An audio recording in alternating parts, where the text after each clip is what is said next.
lacrosse team girls in one world.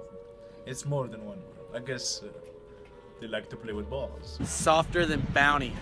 I've never seen it. Boring. Like, I literally don't have an opinion on it. How do I get it shouldn't be a sport in one word?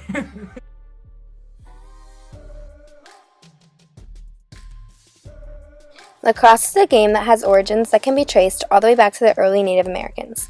The modern game that you see played today was developed by Jean de Breuf in 1636 and is given its name by early French settlers. The first women's lacrosse game was played in 1890 at the St. Leonard's School in Scotland. The first women's lacrosse team in the U.S. was then formed at the Bryn Mawr School in Baltimore, Maryland by Miss Rosabelle Sinclair in 1926. Men's and women's lacrosse was played under the same rules with no protective equipment until the 1930s. This is when the two games took on their own separate rules and regulations that differed from one another. Because of these differences, the sport became split into two distinct sides, which are women's and men's lacrosse. Some may question if some of these differences between the rules were created with sexist mindsets and stereotypical thought processes.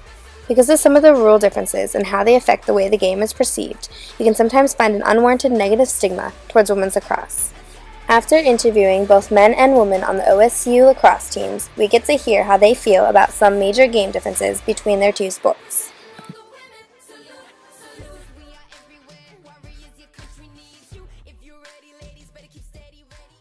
Also, I would say the tempo. I think men's lacrosse is a lot faster, up and down wise, than women's lacrosse. Seems like whenever I go to one of their games, it's a lot slower. Where one of our games, it's constantly up and down. The rules are extremely different. The way they do penalties, they have penalty shots and things like that. Yeah, it's very different. Men's is kind of like it's just a lot more contact.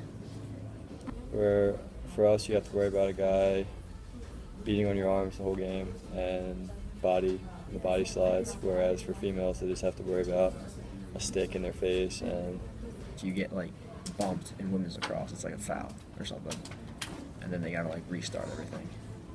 I don't like it at all. I think it's extremely boring, and I would never go watch a game. That's just me personally.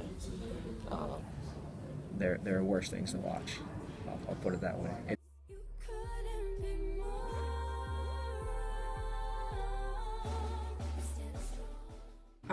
Guys lacrosse is more physical. They're allowed to hit each other a lot more. And girls, you're allowed to play body, but you're not allowed to whack them with your stick like you are in guys lacrosse. It's less physical, but it's a different type of control over the ball. Women's lacrosse can definitely be exciting, but they're the stop and go, kind of you lose people's attention from it. When the whistle blows, you can't move. Mm-hmm. So it's definitely just different from the men's game in that. Much more free to play the men's game than it is the women's game, where the whistle doesn't blow as much. A lot more gets allowed in that sense of contact. They have a lot more power in the game with a lot more finesse in how you play. I think it's the same concepts, like a goalie and middies and attack and defense, but I think it's very different. There's two different sticks, there's different equipment. Your hand skills have to be a lot different than the guys. I feel like it's more fine motor control with women's because you have to keep it in a smaller pocket. Your cradling is a little bit different.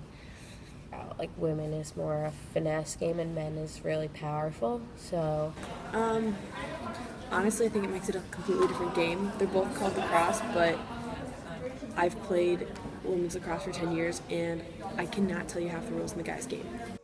After getting the ability to hear how players of both sexes view their sport and that of the opposite gender, you can see how gender-based rules have separated men's and women's lacrosse both in the eyes of the public and in those of the players. As you saw in pictures, both past and present, women play lacrosse in a skirt. Not only that, but there is no physical contact allowed in women's lacrosse like there is in men's. According to U.S. Lacrosse, women's lacrosse is deemed a safe sport, and they continue to put rules in to keep it that way. You heard both male and female players say that there's a lot of stop and go in women's lacrosse because of the whistle blowing. The whistle blows in women's lacrosse to call a foul. This may make the girls' side of the sport seem easier to those watching, but as you heard some of them say, there are rules that make it more finesse, which is something the men's version of the game lacks. Because the women must also string their sticks differently than the men's, it makes ball control a lot harder on their side. They also have different fields and equipment than the men, which makes the female version of the sport challenging in its own unique way. A foul in women's lacrosse can be anything from hitting with your stick, running into other players on the field, or a dangerous shot. Men's lacrosse doesn't get these things called because it is not thought as necessary to protect them as it is the girls. Why is this? According to Carly Mancino from Colby College, this is due to the fact that female athletes are still thought of as female athletes and not athletes.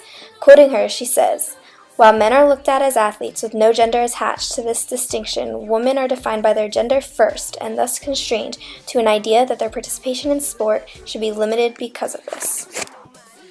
As one of the women lacrosse players said in her interview, "It's exciting for people to see guys hitting each other on the field, but no one wants to see a girl hit a girl."